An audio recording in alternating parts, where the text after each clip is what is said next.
dan nggak boleh rame-rame gitu sih paling. Dan maaf juga nanti kalau ada teman-teman nggak bisa semuanya hadir karena kan ibunya butuh tidur juga, butuh.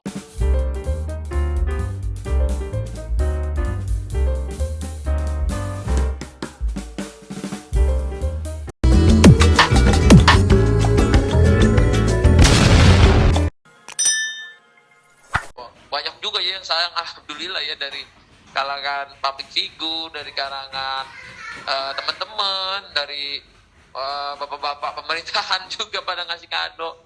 Banyak lah yang sayang, banyak yang mau lihat juga, cuman balik lagi kan ini kita pandemi ya, jadi nggak bisa ke rumah sakit. Banyak banget kemarin yang kami samperin ya ke rumah sakit, kami samperin naik ke rumah sakit, tapi kita ikut protokol di rumah sakit ini, tidak bisa ada tamu. Ya kita menghargai itu dan menghargai semua peraturannya juga. Jadi kalau di rumah pun kita sangat menjaga ya, misalnya satu tamu harus udah PCR, harus udah segala macam dan gak boleh rame-rame gitu sih paling. Dan maaf juga nanti kalau ada teman-teman gak bisa semuanya hadir karena kan ibunya butuh tidur juga, butuh nyusuin lagi, malam kita ronda juga, jadi harus nanti kita sama-sama inilah cari cara gimana caranya biar semuanya bisa ngelihat dengan cara nggak usah ketemu, mungkin bisa lewat sosmed apa, nanti kita share video-videonya aja gitu sementara di masa PPKM ini. Ini pertanyaannya sampai remaja berat sih mikirnya ya. Yang pasti katanya kalau anak wanita ini kan bapaknya dulu nakal ya katanya, tapi kayaknya salah sih itu sekarang ya. Apa ya, mungkin kalau aku dulu paling mikir yang paling aku bakal nangis ketika nanti kita udah besarin, udah sekolah anterin, kita lihat mereka tumbuh, terus mereka akan dinikahi laki-laki lain dan akan diambil dari hidup saya. Mungkin itu akan jadi hari paling sedih buat saya gitu, karena saya ngelihat dia tumbuh kembang, saya sayang banget sama dia gitu. Jadi kalau kakaknya ngomong sampai remaja itu saya pikirin sih pasti. Tapi saya akan semaksimal mungkin bertanggung jawab sama anak saya, memberikan dia hidup yang baik, sekolah yang baik, karena memang selama ini saya kerja adalah untuk keluarga saya, untuk anak-anak saya. Jadi alhamdulillah dari muda saya, misalnya kerjanya susah segala macam, pengen anaknya senang gitu sih. Itu intinya. Ngasuh sendiri juga, tapi kayaknya babysitternya ada juga. Biar ibunya bisa bobo juga gitu, kasihan juga sih kalau ibunya nggak bobo kan, harus ininya juga harus sembuh ya. Tapi yang saya salut, di hari pertama udah bisa jalan, sama udah bisa mandi sendiri. Itu aku juga kaget banget. Aku sampai ngeliat, saya nggak udah mandi sendiri. Iya, dia keluar dari kamar mandi sendiri. Ini luar biasa ya, karena dulu setahu aku kalau sesar gitu tuh lama gitu, bisa sampai lama gitu. Aku dengar ceritanya gitu. Tahu-tahu ini habis operasi, dia jalan ke toilet. Ya, mungkin dokter Ivan lebih coba kasih tahu dok, gimana sih itu rahasianya ajaib gitu. Ya, jadi kita memang dalam mempertimbangkan, pertama sesar itu kan operasi. Artinya kita diskusi ya waktu sebelum kita penjadwalan, sesar tuh harus kita mengerti bahwa akan ada perbedaan dengan lahir normal. Dan kita tahu bahwa salah satu yang menjadi kendala adalah pemulihan dari operasi tersebut. Dan memang kita dalam 1 tahun terakhir, ya alhamdulillah Rumah Sakit Bunda salah satu yang mempelopori lah untuk metode ERAX. ERAX itu adalah Enhanced Recovery After Cesarean Section Surgery ya. Jadi ini adalah suatu cara, modalitas yang kita lakukan secara tim, dan itu bukan hanya dokter tetapi juga rumah sakit, dan kita perlu bicara dengan dokter bius, ada dokter Rifik, dokter anestesi di sini, dan juga perawat itu juga sangat berperan penting. Dan yang paling penting lagi adalah pasiennya, karena kalau pasiennya itu dia tidak mengerti dan tidak ingin bergerak segala macam, ya udah kayak kaku aja deh. Tapi Aurel luar biasa sekali. Jadi memang setelah kita udah berikan edukasi dengan baik, dan memang kita mencoba untuk memberikan protokol yang sudah kita terapkan di Rumah Sakit Bunda, dan nanti Dr. Rifik bisa jelasin apa sih itu ERAX, karena nanti ini akan menjadi suatu modalitas yang pasien itu harus aktif untuk bisa lebih cepat pulih, dan memang itu akan berkaitan dengan pola obat, pola makanan, dan tentu strategi di keperawatan di kamar operasi dan juga di ruangan. Kalau boleh Dokter Ifik sedikit memberikan gambaran apa itu RX? Untuk era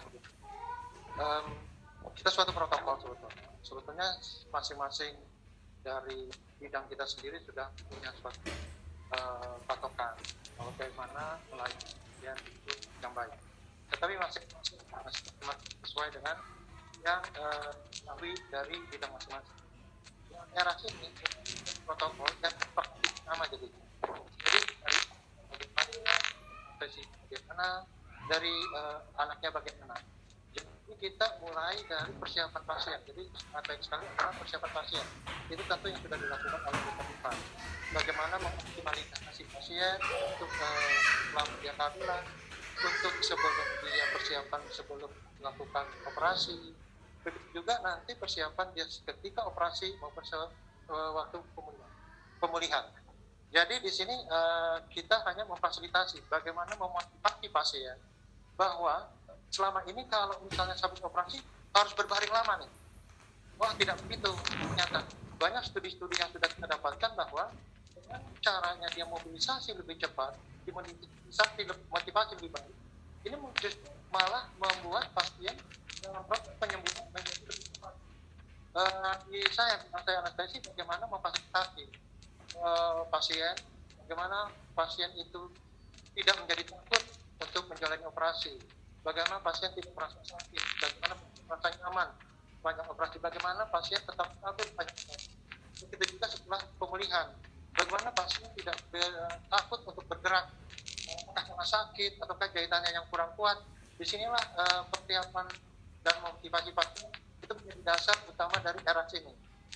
Sisanya adalah penerapan apa yang sudah kita ketahui sebelum itu kita satukan, yang hasilnya menjadi hasil yang terbaik yang akan didapatkan. Mungkin itu ada mau tambahan?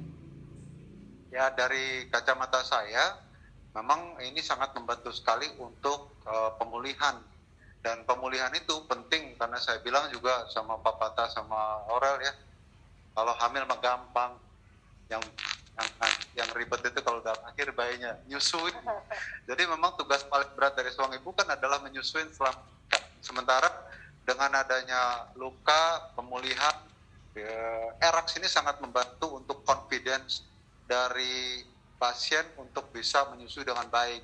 Dan memang sebelum kelahiran kita di sini mempunyai kelas antenatal atau untuk edukasi yang kebetulan saya biasa untuk meminta dokter anak untuk memberikan edukasi terutama tentang laktasi supaya nanti pada saat melahirkan itu kan bareng-bareng, sakit di sini, sakit di susu, mau air susu, jadi itu segala macam jadi stres yang akhirnya dokter anak akan kesulitan tuh bilang udah semua stres, suaminya stres, orang tuanya, kakak beradik, kakek neneknya semua stres, akhirnya ASI nggak keluar. Dan itu menjadi salah satu kunci supaya inisiasi menyusui dini seperti yang dilakukan sekarang itu di Aurel dan Julia itu jalan lancar.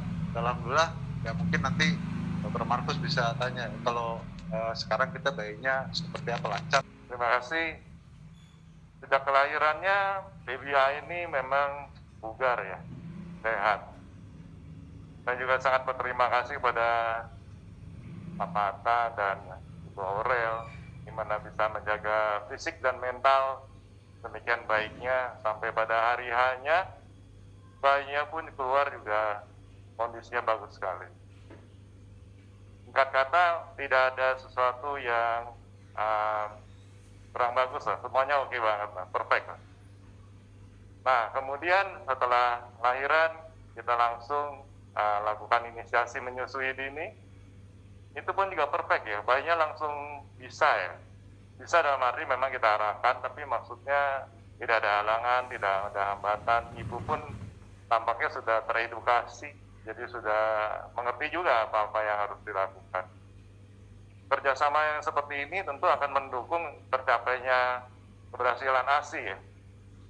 Ya, jadi kemudian pada waktu dilanjutkan menyusui di ruangan, pada waktu rawat gabung bersama ibu, laporan-laporan yang disampaikan semua juga bilang bahwa waduh ini ibunya udah gampang sekali lah diedukasi.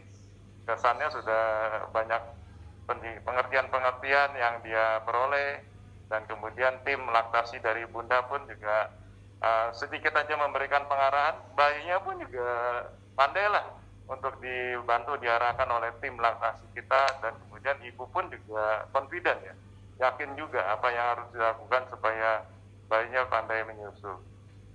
Dari sisi keluarga, Papa Atta dan keluarga Bu Aurel juga sama ya, sama-sama mendukung dengan pengalamannya.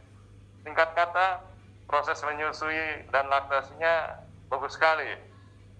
Jadi sampai dengan sekarang ini, tadi barusan ini saya ke ruangan bayi. Bayinya tampak bugar sekali, kulitnya bagus, berat badannya turunnya hanya sedikit, bilirubinnya juga normal, anaknya nggak kelihatan kuning yang bermakna, buang air kecilnya lancar, buang air besarnya semuanya oke. Ini bagus sekali proses laktasi, bekerja sama antara rumah sakit, tim dokter, bersama dengan pihak pasien, orang tua pasien, dan dukungan dari semua pihak dan terutama keluarga masing-masing. Saya sangat terima kasih bahwa semuanya sudah mendukung keberhasilan dari suksesnya dokter anak dan laktasi dalam hal ini. Ya, saya kira itu. Waduh, bocor lagi ya. Spill dikit ya. Kalau nggak tahu ya, banyak yang bilang gimana ya, mirip aku katanya. Tapi ada juga yang bilang ini pergabungan juga, mirip mamanya juga, karena cantik gitu. Nggak mungkin kan kalau papanya ini cantik kan, nggak mungkin ya. Mamanya ini kan cantik gitu. Aku lihat cantik gitu. Cuman memang dari mata ke atas tuh mirip aku tuh, dari rambut sampai mata.